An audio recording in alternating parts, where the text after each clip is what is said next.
아직도 회자되고 있는 미라클 작전은 긴박함 그 자체였습니다. 8월 27일 카불 국제공항 근처에서 연쇄 폭탄 테러가 발생하면서 한국 정부의 구출 작전이 단 하루라도 지연됐다면 협력자 구출을 위해 카불 공항과 시내에 진입했던 우리 정부 인원과 군 병력, 협력 아프간인 중에서 사상자가 나와 작전에 치명적인 변수가 생길 수 있었던 최악의 상황이 연출될 뻔했기 때문입니다. 실제로 테러 이후 구출 작전을 포기하고 있는 나라가 속출했고 기껏 자국민 및 협력자를 구출하기 위한 수송기를 보내도 대상자들이 공항에 도착하지 못해 구출 임무를 수행하지 못하는 사례가 계속 발생했습니다.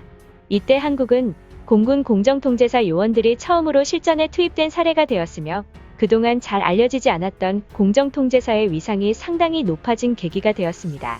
그런데 현지 소식통에 의하면 탈레반은 한국 특수부대 요원들을 보고도 겁에 질려 아무런 방해도 하지 못했다는 이야기가 전해지고 있는데요. 실제로 탈레반은 이전부터 한국군의 전투력에 대해 강한 경계를 하고 있었다는 분석도 있었을 만큼 한국군의 전투력이 그만큼이나 막강하다는 것에 대한 방증이라고 볼 수 있는 부분입니다. 한국군의 전투력이 의심의 여지없는 세계 최고 수준이라는 것은 베트남 전쟁 때 파병된 한국군 활약에 대한 평가를 보면 알 수 있습니다. 월남전에서 한국군은 그야말로 마블의 히어로라고 해도 과언이 아니었죠.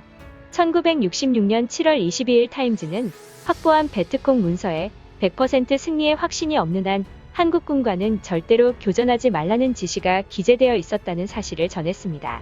한국군은 차원이 다르게 단련된 군대이니 절대 비무장한 한국군에조차 교전을 하지 말라는 것입니다.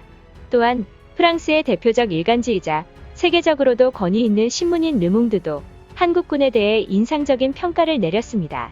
르몽드는 한국군의 활약을 보고 12년간 수백만 발의 포탄으로 공격하고 수천 명에 달하는 전사자를 냈음에도 불구하고 프랑스군과 월남군, 미군은 공산군의 요새를 점령하지 못했다. 그런데 연합군에게 실패와 좌절을 안겨준 공산군의 요새를 한국 해병대가 단 2시간 만에 점령했다.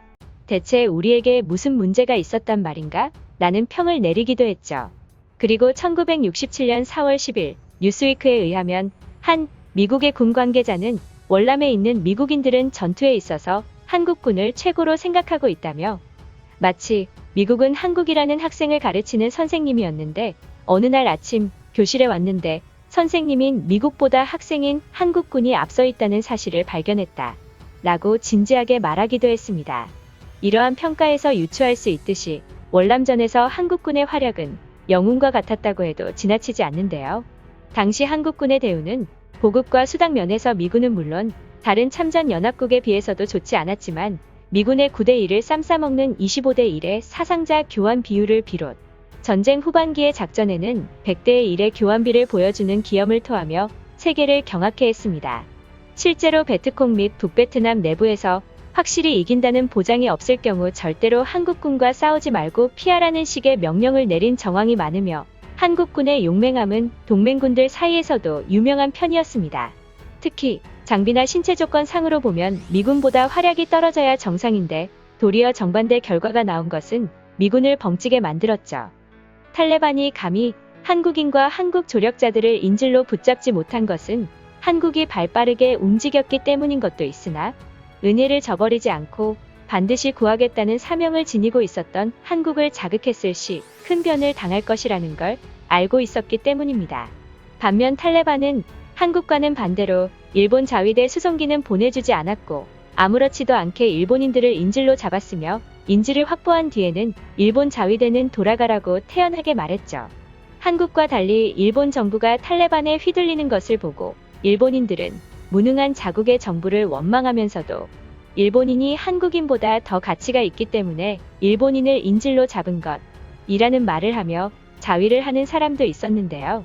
그러나 세계 각지에서 한국과 일본의 상반된 시선을 보내고 있는 것을 보면 알 수 있듯이 이번 카불 사태는 한국의 국격이 일본보다 더 높다는 것을 증명해 보였으며 군대가 있는 나라와 없는 나라의 차이를 보여줬으며 베일에 쌓여있던 한국 특수부대의 위용이 드러나 일본인들에게 공포와 열폭을 안겨주었습니다. 무능한 자위대로 한국군을 절대 상대할 수 없는 걸 깨달은 일본인들은 한국은 일본의 동맹국이라며 헛소리를 하고 있는 상황인데요. 자세한 일본 반응 알아보겠습니다. 카불 공항에서 있었던 일을 총체적으로 분석해 본다면 일본이 한국군을 이길 수 없다는 결론에 도달한다. 정식적인 군대에서 체계적인 훈련을 받지 않은 차이가 이렇게 큰 것인가? 이제 한국은 일본을 우습게 볼 것이 분명하다. 영토와 역사 문제로 더욱 일본을 압박할 것이고 일본은 해결책을 찾지 못할 것이다. 놀랐던 게 전원 구출에 성공한 한국의 요원들은 실전 경험이 한 번도 없었다는 것이다.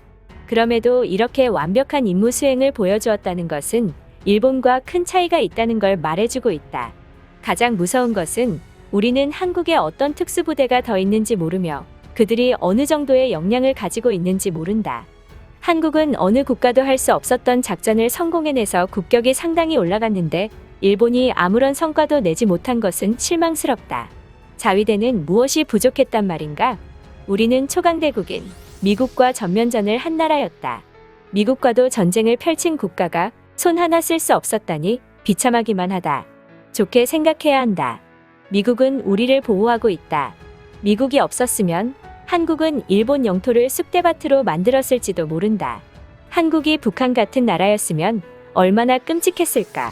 한국이 지금보다 일본에 더 분노하기 전에 이 나라를 떠야 한다.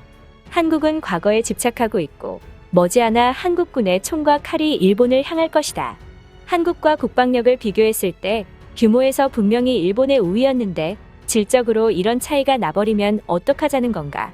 한국과 전쟁이 났을 때 이길 수 있는 것인가? 이길 수 없다면 정부는 왜 이기지도 못하는 상대와 관계 악화를 가속화하는가? 이미 늦었지만 더 늦기 전에라도 친한파 총리를 뽑아서 이웃 국가와 관계를 돈독히 해야 한다. 왜 다들 한국이 믿기지 않은 활약을 한 것을 부정적으로만 보는 것인가? 발상의 전환을 하면 긍정적으로 볼 수 있다. 왜냐하면 한국 같은 동맹국을 얻었다고 생각하면 되는 것이기 때문이다. 그리고 한국과 정식으로 동맹을 맺는다면 한국 군대의 뛰어난 면들을 일본에 이식할 수 있다. 그러고 나서 다시 한국과 동맹 관계를 끊으면 되는 것이다. 사실상 일본과 한국의 1대1 전쟁은 불가능하고 전시 상황에서 명목상으로 일본과 한국은 동맹국이 맞지만 한국이 일본을 동맹국으로 봐주냐는 것이다. 자위대의 무능함이 까발려진 이상 동맹으로서의 가치가 없다고 판단하는 것 아닐까. 부정하고 싶지만 근본적인 해결책은 한국과 관계를 개선하는 것이다. 문제는 역대 최악의 이란 관계에서 지금의 양국 관계를 개선할 수 있는 총리는 나오지 않을 것이라는 거고 한국 역시 마찬가지라는 거다. 결국 일본은 한국과 피말리는 눈치 싸움을 계속해서 할 수밖에 없다. 우리는 이번에 한국을 과소평가해선 안 된다는 걸 지켜봤다. 명백히 단언할 수 있는 것은 한국군이 자위대보다 뛰어나다. 이제 방법은 하나, 국방비를 더 쏟아부어서 한국과 국방비 경쟁을 해야 한다. 과도한 국방비를 써서 국가가 파탄 나게 말이다. 이것은 미국이 중국에 밀고 있는 전략이기도 하고 일본의 경제력이면 충분히 가능하다. 한국의 국가 파탄보다 일본의 국가 파탄을 먼저 걱정해라. 한국과 비교해서 일본의 상황이 어느 것 하나 좋다고 말할 수 없다. 코로나 확산세가 잦아들지 않고 전국 도시 봉쇄가 현실화된다면 기업들은 한국에 무릎을 꿇어야 하는 판이다. 어떻게 이토록 현실을 모르는 사람들이 많은 건지 답답하기만 하다. 여기까지 시청해주신 시청자분들께 진심으로 감사하다는 말씀드립니다. 시청자분들의 의견은 영상 제작에 큰 힘이 됩니다. 감사합니다.